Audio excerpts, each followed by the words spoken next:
Welcome everyone to our series on the Sheva Mitzvahs B'nei Noach, the 7 universal, God-given Noahide commandments. Just a very brief introduction, bit of an overview. God created the world, placed man on this world, and there's a purpose. To use the words that Hasidic philosophy quotes, it is to make a dwelling place for God. He wants to be present, to be felt, to be revealed in this physical world, which by nature conceals over godliness. This world is the lowest of the low, and this is where God Almighty wants to, as it were, reside or be, although He's everywhere and He's beyond time and space, of course.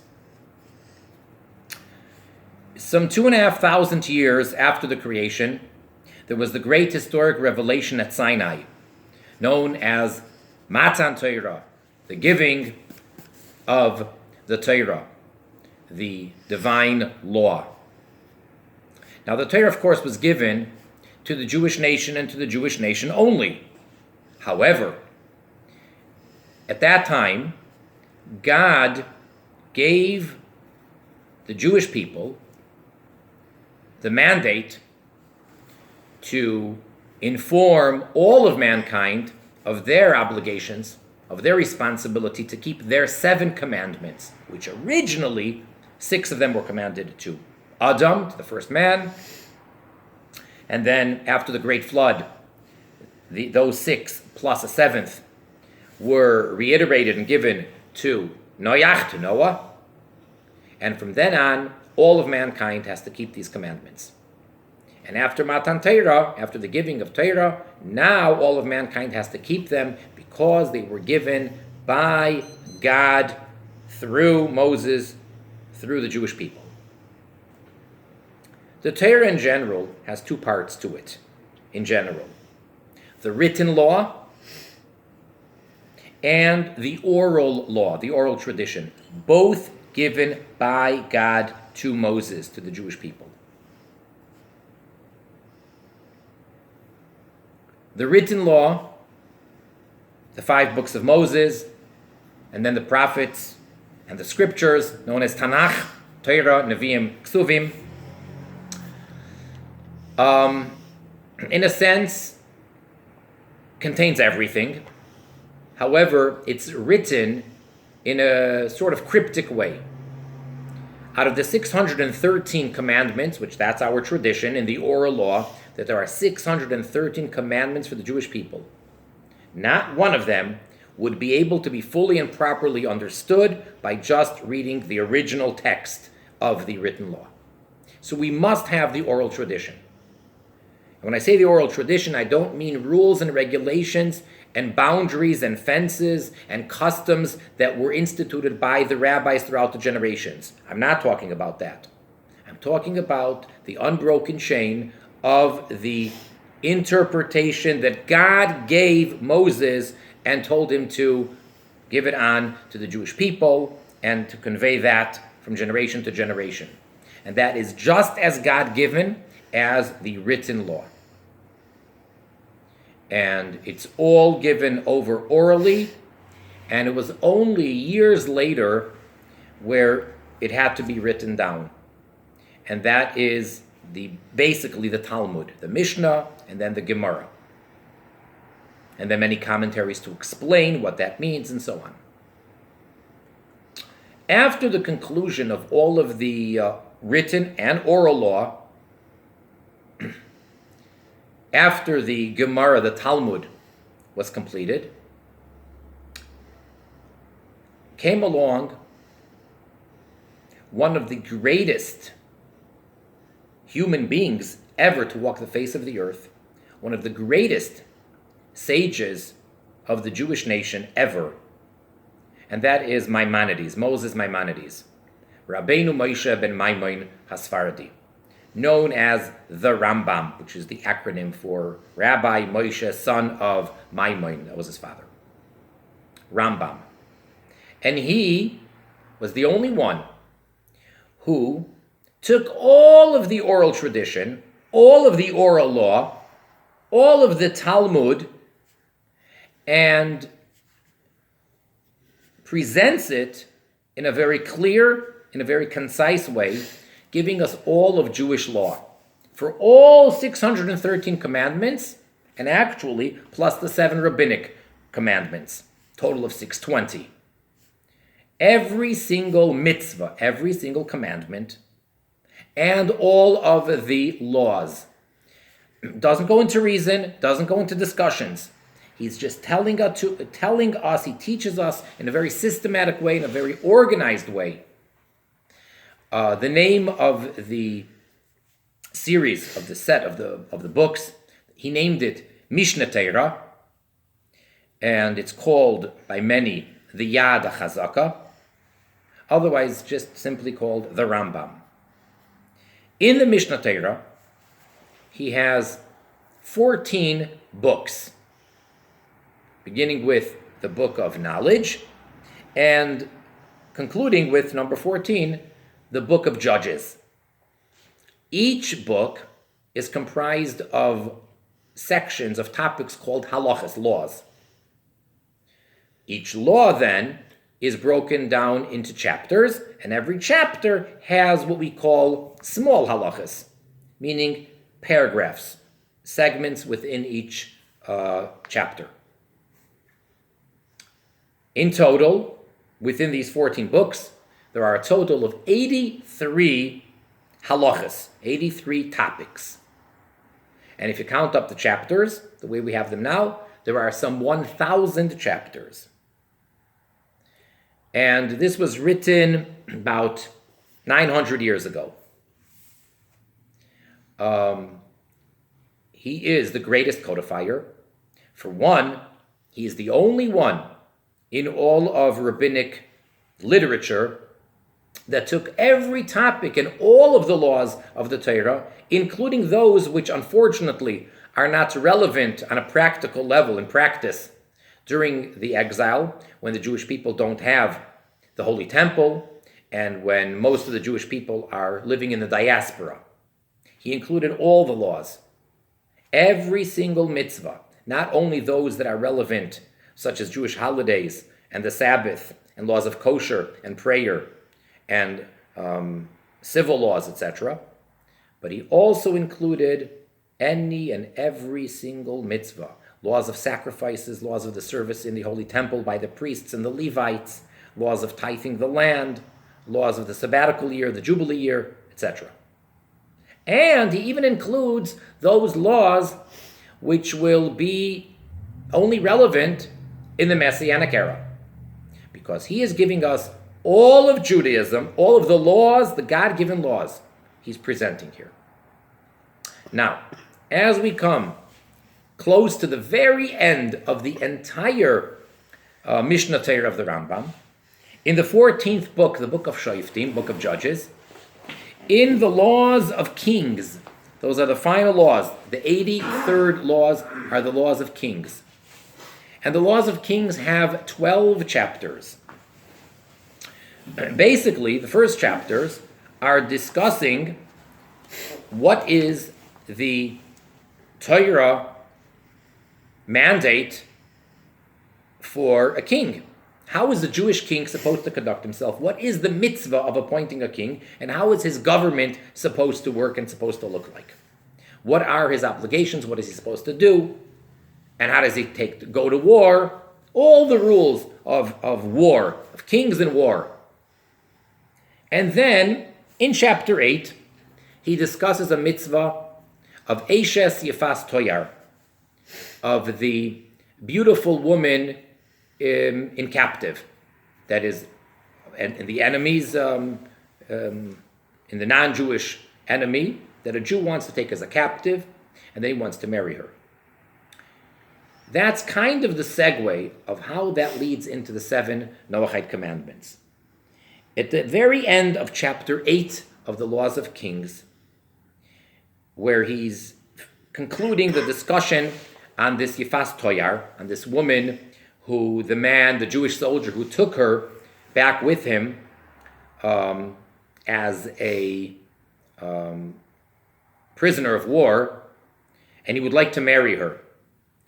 So can he convert her? Does she need to be converted? There's very specifics. So we're going to see inside the last halacha, the last paragraph, the last law of this chapter, and then the following chapters 9 and 10 are clearly devoted to the 7 Noahide commandments. They're written for the Jewish people to know how to instruct and how to teach and how to guide the non-Jewish world. I see absolutely nothing wrong with a non-Jew learning those 2 chapters directly from the Rambam inside. He wrote them in Hebrew, and of course the entire Rambam is translated. But chapters 9 and 10 in the Laws of Kings, those are the laws for the non-Jew. And the reason they appear, again, in the Mishnah Torah for the Jew is, as the Rambam is going to explain, it's actually the duty and the obligation of the Jew to teach and instruct the non-Jew. But before we get to chapter 9, as I said, let's see the last halacha in chapter 8. So this is the Laws of Kings, chapter 8, halacha 10. Moshe Rabbeinu, Moses our teacher, lo hinchil ha-Torah v'ha-mitzvos elo Yisrael, did not give as an inheritance the Torah and the commandments to anyone other than the Jewish people. Shene'emar, as it is stated, Moirasha Kehilas Yaakov, an inheritance for the congregation of Jacob. This is a verse towards the end of the 5 books of Moses, of the Bible. Very famous verse. Torah tziva lanu Moshe. Torah, Moses has commanded us, the Jewish people. Moirasha, an inheritance, Kehilas Yaakov, for the Jewish congregation, for the congregation of Jacob. So if you're not Jewish, the Torah does not belong to you. Continues the Rambam. And to anyone who wants to convert from the rest of the nations. So we do have an opening. We do have the option. According to Torah law, according to God, a non-Jew from any of the other nations of the world who would like to become a Jew can. He's not a Jew by birth. He can become Jewish. He can convert and become a Jew. And then he has the Torah, just like the Jewish people. Shene'emar, because there's a verse which states, Kachem kager. This is a verse in the book of Numbers. And it says over there that these laws are eternal and you have to keep them. Kachem, just like you, speaking to the Jews, kager, as the convert. So this verse is clearly alluding to the fact that the Jew as well as the ger have the exact same position when it comes to mitzvahs, to commandments. As I mentioned, when it comes to understanding the laws, so you would not know a single mitzvah properly just from the written law. So many times when we make a reference to a verse, one might feel that, oh, that seems to be a little bit far-fetched, or who says that's the meaning of the verse? Remember, there is the oral law that God told Moses, this is what I mean when I tell you these words. So I want you to write down in the Torah scroll, ink on parchment, the following verse using these words. But here is what I mean, and here is the deeper, hidden meaning to these words. Now continues the Rambam. But whoever did not want, If you have a non-Jew that doesn't want to become Jewish, ein koifin oisoi, he is not to be forced lekabel Torah u'mitzvahs, to accept Torah and its commandments and the commandments.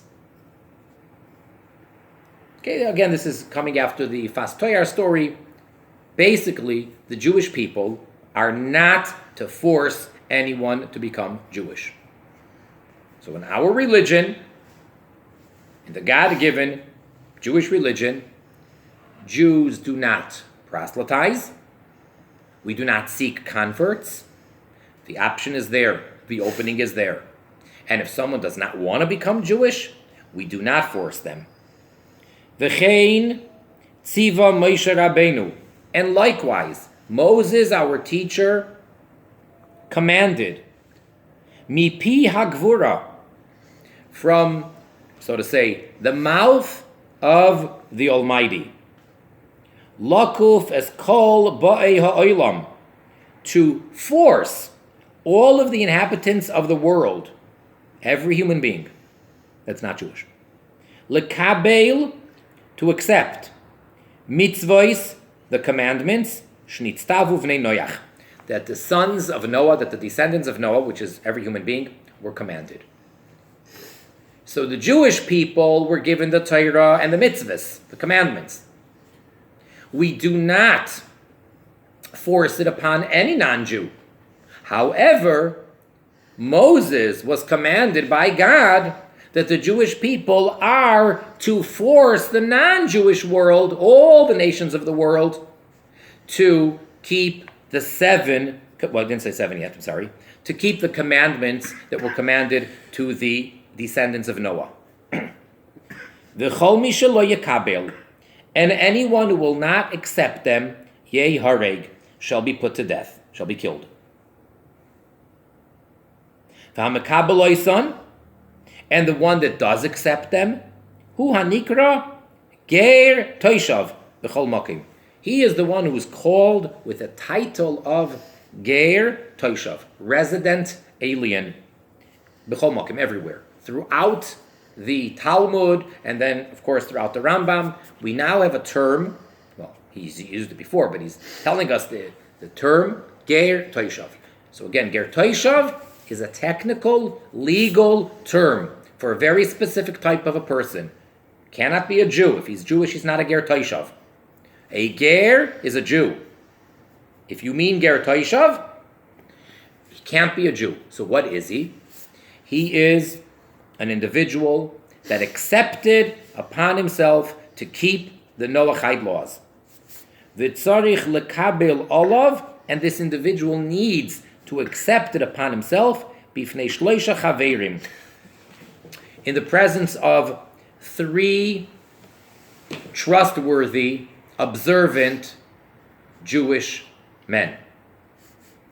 Three Jewish religious scholarly men. V'chol ha'mekabel olav lamul. Now, anyone who accepts upon himself to be circumcised, v'avru olav shnei masar chodesh v'lei mol, and 12 months went by, and he still didn't circumcise himself. That might be the most difficult part of becoming Jewish. So if somebody decided that I'll be Jewish, but part of becoming Jewish means he has to be circumcised. And if he's a male and he has to be circumcised and he's an adult, it's not easy. So if 12 months go by and he was not circumcised, hareze kemin ha'umois.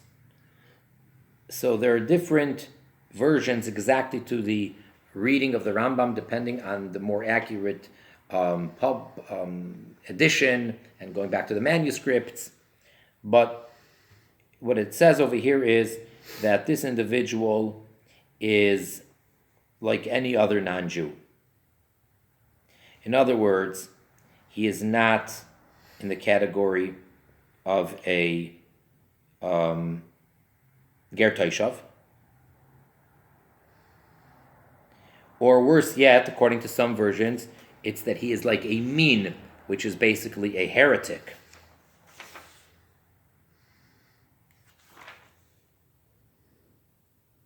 So if nobody asked the non-Jew to become circumcised, but if he did accept it upon himself, and 12 months went by and he didn't, so then he is not a special individual. Now, the laws regarding a ger toshav are detailed, and it's discussed throughout the Rambam in the appropriate sections where he speaks about various different laws, but just to try to speak of it in very general terms. Basically, the Jewish people do not accept the ger toshav unless the Jubilee year is in effect, and that can only be when all the Jews live in Israel. So the technical ger toshav with the technicality of being an actual ger toshav hasn't been in effect for many years, according to the Rambam at least, ever since the middle of the first temple. He says so in a number of places, about 4 places or something in the Mishnah Torah, that we do not accept the ger toshav unless it's the time where we have the Jubilee year. And what is the ger toshav? Basically, it's the non-Jew who has a right to reside in the land of Israel. And the Jewish community has to treat him very fairly and in many ways as part of the Jewish community. He's not Jewish, but he has to be treated in many ways as part of the Jewish community. That's, in very general terms, the deal with the ger toshav.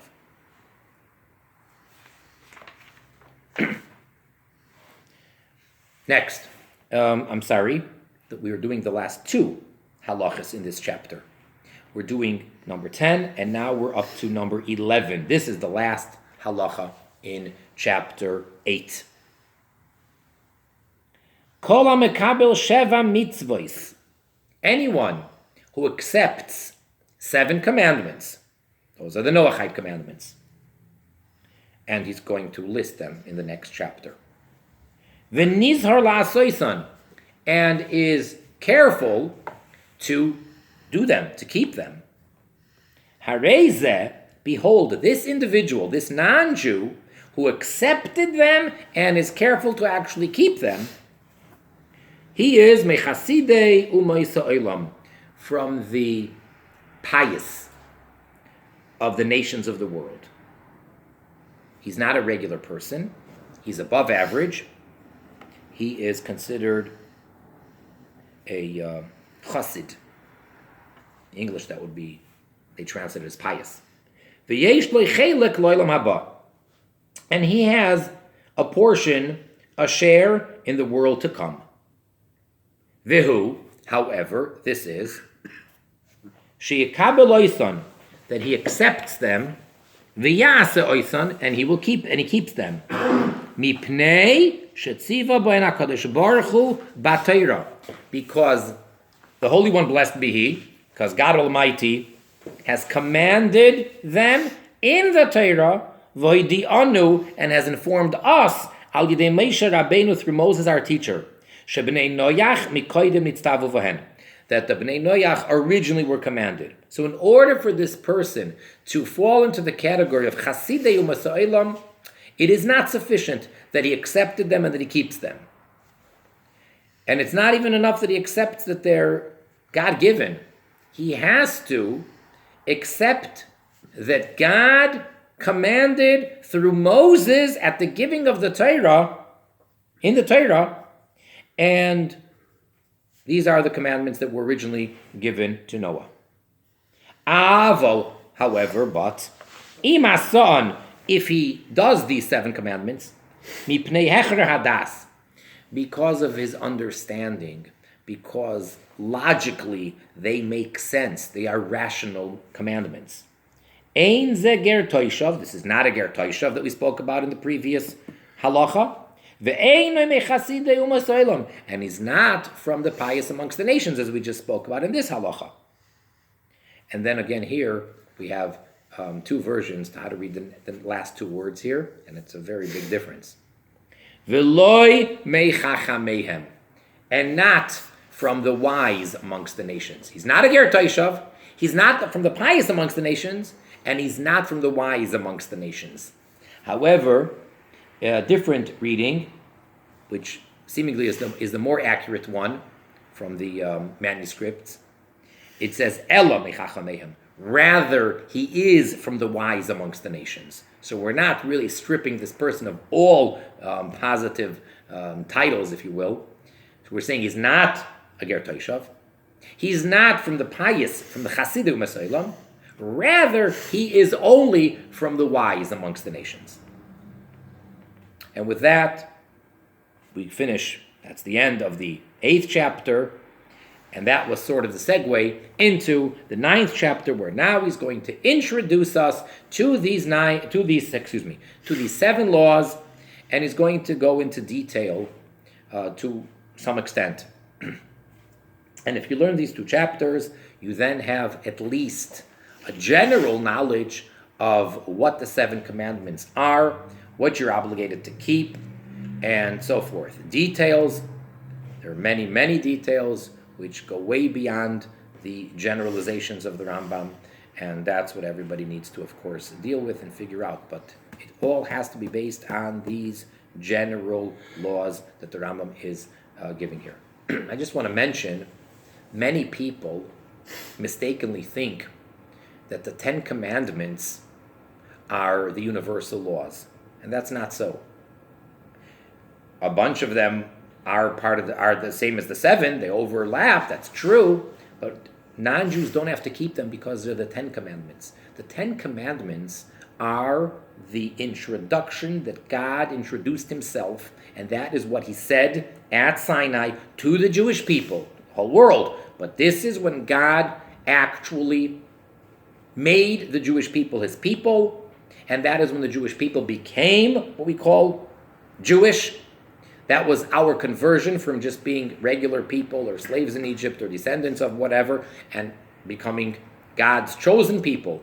So he may have chosen us beforehand, but this is where it actually became realized. And he tells us the 10 commandments then, those were given only for the Jews. I'll just give you one example. Shabbos. One of the 10 commandments is to keep the Sabbath. And as we're going to see later here in these 2 chapters in the Rambam, a non-Jew is forbidden from keeping Shabbos. So how do you deal with that? 10 commandments. No, the 10 commandments are not universal. They are only for the Jews. 10 commandments say not to kill. Non-Jews are forbidden from killing. Murder is a transgression of one of the 7. It happens to be that it's one of the 10 commandments as well. But the non-Jew is not forbidden to commit murder because it's part of the 10 commandments. He's forbidden to commit murder because it is one of the 7. And let us begin. Perek Chi'i, chapter 9. Al Shisha Dvarim Nitztave Adam Harishoin. The first man, Adam, was commanded by God with regards to 6 things. He got 6 commandments. Now, all of these are derived from various different words and verses back in the beginning of the Torah in Genesis, and the Talmud reveals to us the oral law of how we see them there. And some of them are more direct or clear, some of them are more explicit, but some of them are just implicit and or just hints. But again, it's the oral law that tells us exactly what they are. Al avodah zara. The first one is the prohibition against serving, worshiping anything other than God. Idolatry. Val birkas Hashem. Blasphemy. Not to do the opposite of bless God's name. Val shvichus damim. And bloodshed. Not to murder. Val giluy arayos, and not to commit what we would call, in general terms, adultery. Val hagezel, and not to rob or steal. V'al hadinim, and with regards to laws, judging, to have a system of, a court system of judging. Those are the 6.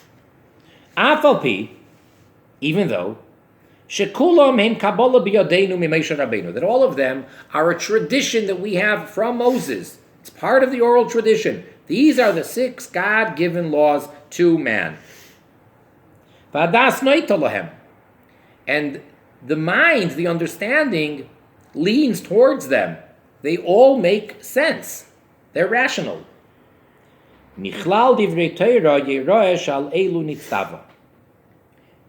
Yet, from the Torah, from the various different verses in the Torah, it's clear, it appears, that these are the ones that they were commanded. It's even though a person can say, well, why these 6? They make sense, so I don't need God to command me. Or you can say that, what? These are the 6. No more, no less. These are the 6 that God gave Adam. Hoisif leNoach, he added to Noah, Eiver min hachai, the prohibition of eating a part of an animal, a limb of an animal, which was removed from the animal when the animal was still alive.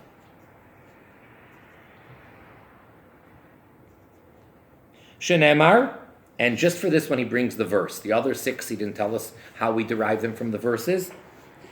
But this one he quotes the verse. Ach basar benafshoi damoy loy seichelu. However, flesh with its soul and its blood you shall not eat. Meaning to say that you are able to eat meat. You just can't eat meat if it still has its life to it. And he's going to go into details of this mitzvah just as he will with regards to the other 6. So I don't want to discuss it at length now, but that's the verse that we learn out Eiver min hachai. Meaning that until then, mankind was not allowed to eat any type of meat. Only fruits, vegetables, things that are naturally grow in the ground. Those can be the source of food. Meat was forbidden until God told Noah, this is the type of meat that you cannot eat, implying that all other meat is fine. Nimtzu sheva mitzvahs. So what we have now are found 7 commandments. That is how we get the 7. 6 plus 1. And this is how it was in the entire world, back from the beginning of mankind, and especially after the flood, by Noah. The whole world. 7 commandments. That's what everybody's got to keep. Ad Avraham, until Abraham. And he was 10 generations after Noah. A direct descendant of Noah, as every human being is. When Abraham came along, Abraham came along. V'nitztava yeser al elu, and he was commanded, in addition to these 7, God revealed himself to Abraham, just as he did to Noah, and he added to Abraham b'milah, circumcision. So he was given, if you want to call it that, an 8th commandment. Those 7 apply to him.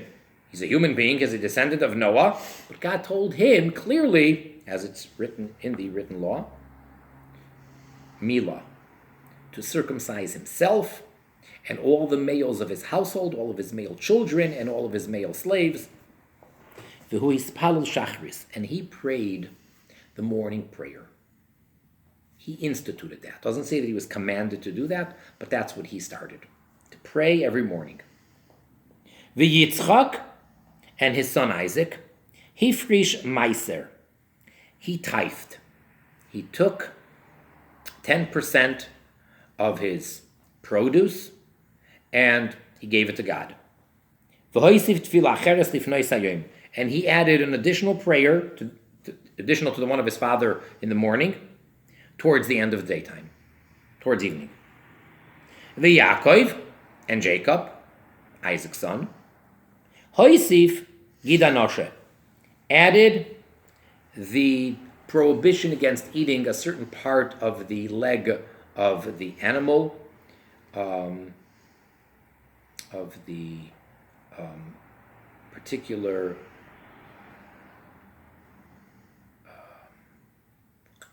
vein. It's a specific sinew, and that, the whole story over there of how he was struggling and wrestling with the angel of his evil twin brother Esau, and the angel grabbed him in the leg and wounded him, and from that point on, God says that part of an animal is not to be eaten. That's called the Gid Hanoshe. Vispalel Arvis, and he prayed at night, in addition to his father's prayer of the evening, or late afternoon, and his grandfather's prayer of the morning. So now we have, besides the 7, circumcision, praying in the morning, tithing, praying towards evening, prohibition against eating that part of the animal, the Gid Hanoshe, and praying at night. So that would be 7 plus 6. Uv'mitzrayim nitztava Amram b'mitzvahs Yiseiris. And then in Egypt, because as we know the story, the Jews ended up going down to Egypt. The whole story with Joseph, and then they all came, and Jacob came. And one of the descendants of Abraham, Isaac, and Jacob he was from the tribe of Levi, was a Jew named Amram. Amram was the leader of the generation at that time. Amram is the father of Moses and Aaron. Amram also received instructions from God to have additional commandments.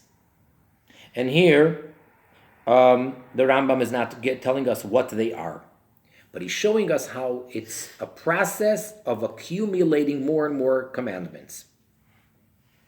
Until Moses, our teacher, came along. That's the son of Amram. V'nishlama Torah al yadoi, and the Torah became complete through him. God then gave all the rest to him. So his father got a whole bunch, in addition to the previous 6 accumulatively, in addition to the original 7. So it was 6 plus 1, which makes 7, and then more and more and more till got another 6. So that would be 13, and then a whole bunch more, and then finally Moses got hundreds when we received the Torah. Phase. We're up to now the second halacha. Ben Noach she'avad avodah zarah. The Rambam is starting with the first one. In the list that he gave us of the original 6 that man was commanded, the first one he mentioned was avodah zarah, idolatry. A ben Noach, a descendant of Noach, meaning any human being, who worshipped avodah zarah. Harei ze chayav. Behold, this individual is liable. All right, so he has transgressed, and he is liable to be punished. And he'll explain later that it's a death penalty, and what type of a death penalty. Vihu, but this is provided sheyavod kedarka, that he worships it according to its way, meaning the normal, customary way for that particular avodah zarah to be served. See, certain avodah zarahs are served in different ways. There was one called markulis, and the way that they would serve the markulis was they would stone it. That was their type of worship. They would take stones and throw it at this idol. So if someone worshipped a different idol by throwing stones at it, even though their intention is to serve it and to worship it, because that's what they learned from the markulis, but that's not the way that the other, let's say it's the Baal, that's not the way the Baal was served, so the person then would not be liable. Even though they're worshiping something other than God, but because they're not worshiping it, they're not serving it in the normal way that it is normally done, they're not liable. V'chol avodah zarah shebeis din shel Yisrael memisin aleha. And any type of worship, that the Jewish court would put a Jew to death for worshiping, Ben Noach nerag aleha. A Ben Noach is put to death as well. So it's very easy to know what type of idol worship a Ben Noach would be put to death for. You just have to go back to the laws of Avodah Zarah, of idol worship, in the Rambam, and you have to see what type of Avodah Zarah, what type of idol worship a Jew would be put to death for, and exactly the same thing would apply for a non-Jew. V'chol she'ein beisin shel yisum misin aleha, and any type of worship or service that the Jewish court would not put a Jew to death for doing that, ein ben noach nerag aleha. So then a ben noach is not killed for that. Ve'af al pi she'ein nerag, although he isn't put to death, asur b'koil, he's still forbidden in anything and everything. Any type of worship other than God himself is forbidden. The only difference is not every one of them is actually going to have the capital punishment. Ve'ein manichi noisoi lahakim matzeva. And we do not allow a ben noach to establish, to put up a matzeva. Matzeva, I guess in English you would call it a monument. I'm not sure if that's accurate in this case. It's an altar made out of one stone. There's basically two ways to make an altar. One is take one big stone. The other way is to collect a whole bunch of stones and rocks and put them together and then make the altar. Originally, prior to the giving of the Torah, making a matzeva, an altar for the sake of sacrificing an animal to God on one stone was acceptable, was fine. But later on, it's not. God says no. So for example, the altar in the Holy Temple, upon which sacrifices were brought daily, was made out of many stones put together. So we, the Jewish people, are not to allow any non-Jew to make a matzeva, which means an altar made out of one stone. V'loilita asherah. Furthermore, he is not allowed to plant an asherah. That is a tree which is to be worshipped. That the whole purpose of planting it, is to worship it. And that was apparently somehow connected with those people that worshipped the moon. So there were certain types of trees that they would plant as part of their religion, a part of their worshipping of the moon. So we don't allow an Asherah tree to be planted. And not to make images. And the like, for beauty. In other words, to make an image of a person, to make a sculpture, to make a statue of a person, and even though he's saying it lenoi, it's not for worship purposes, it's for the purpose of beauty. Not allowed. We're not allowed. He didn't say that it's a capital offense or that it's a capital punishment, but it's not allowed.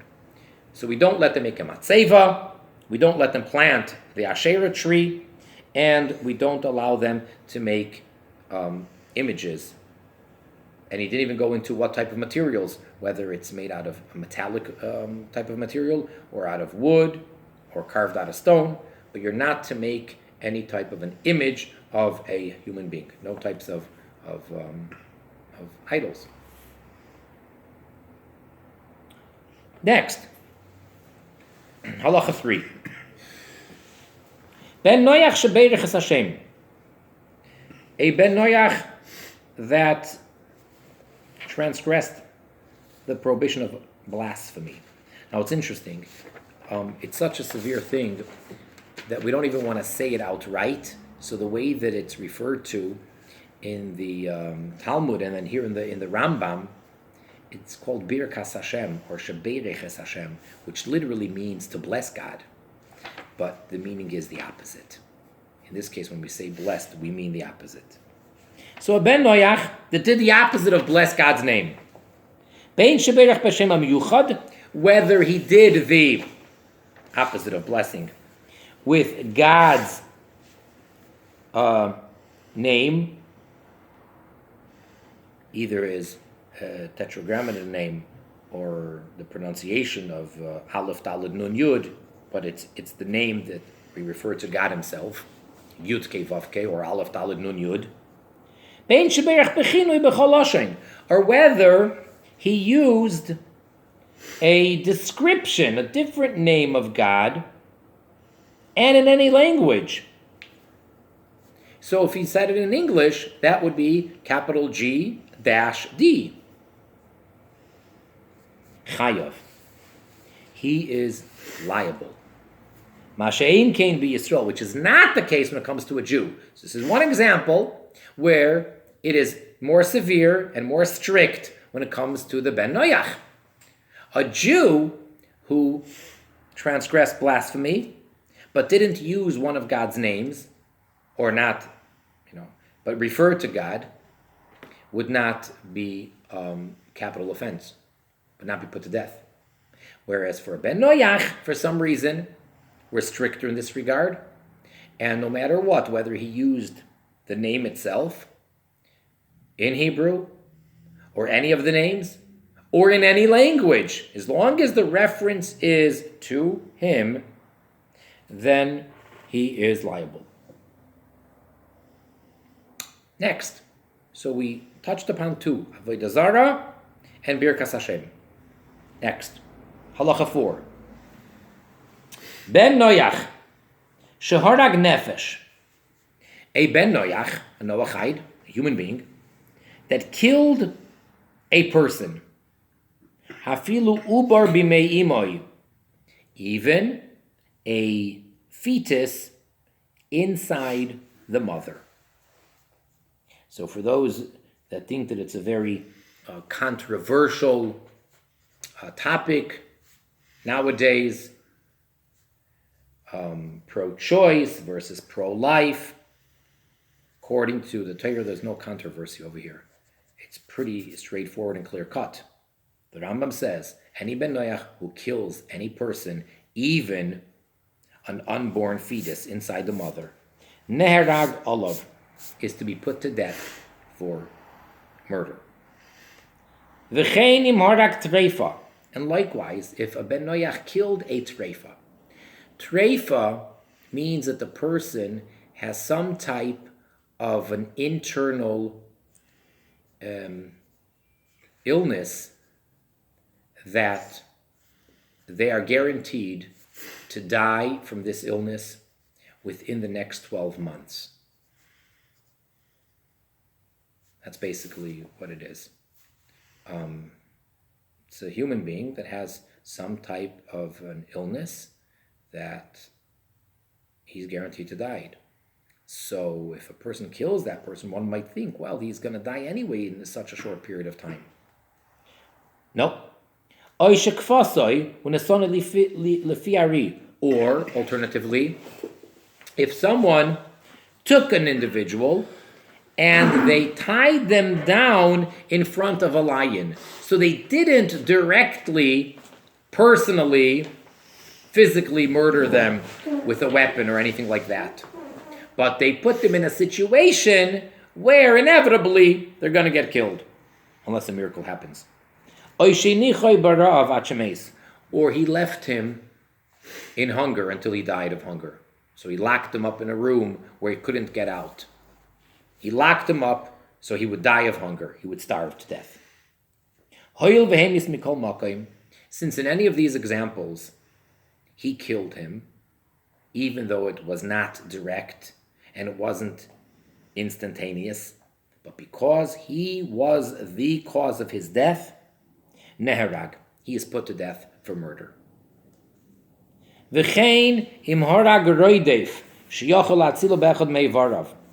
And likewise, if he kills a roidev, now a roidev is someone who is pursuing someone else to kill them.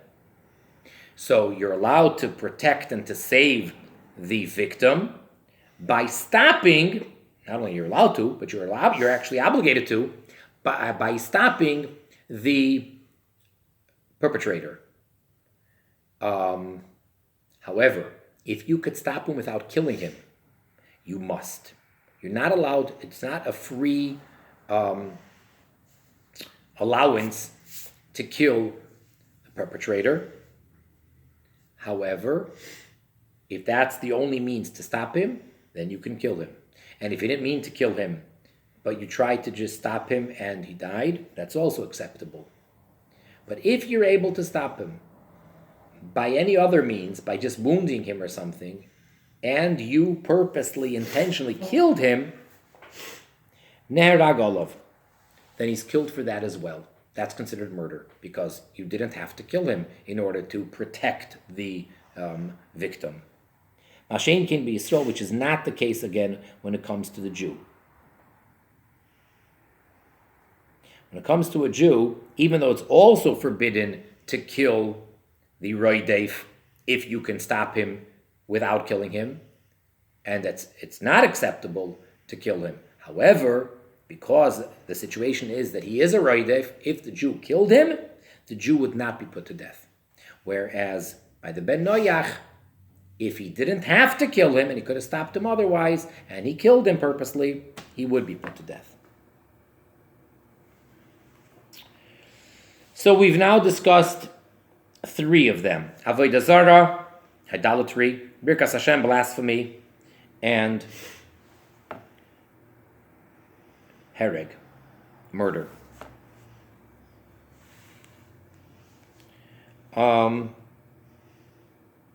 So we are going to leave it at this point. We are up to, in chapter 9, halacha 5. And here the Rambam will continue with the other laws of the 7 Noahide commandments, to be continued with the help of Hashem. So until next time, wishing everybody all the best and success in learning and promoting, and most importantly, observing the 7 Noahide commandments, and bringing the world to its purpose and goal with the coming of Mashiach now.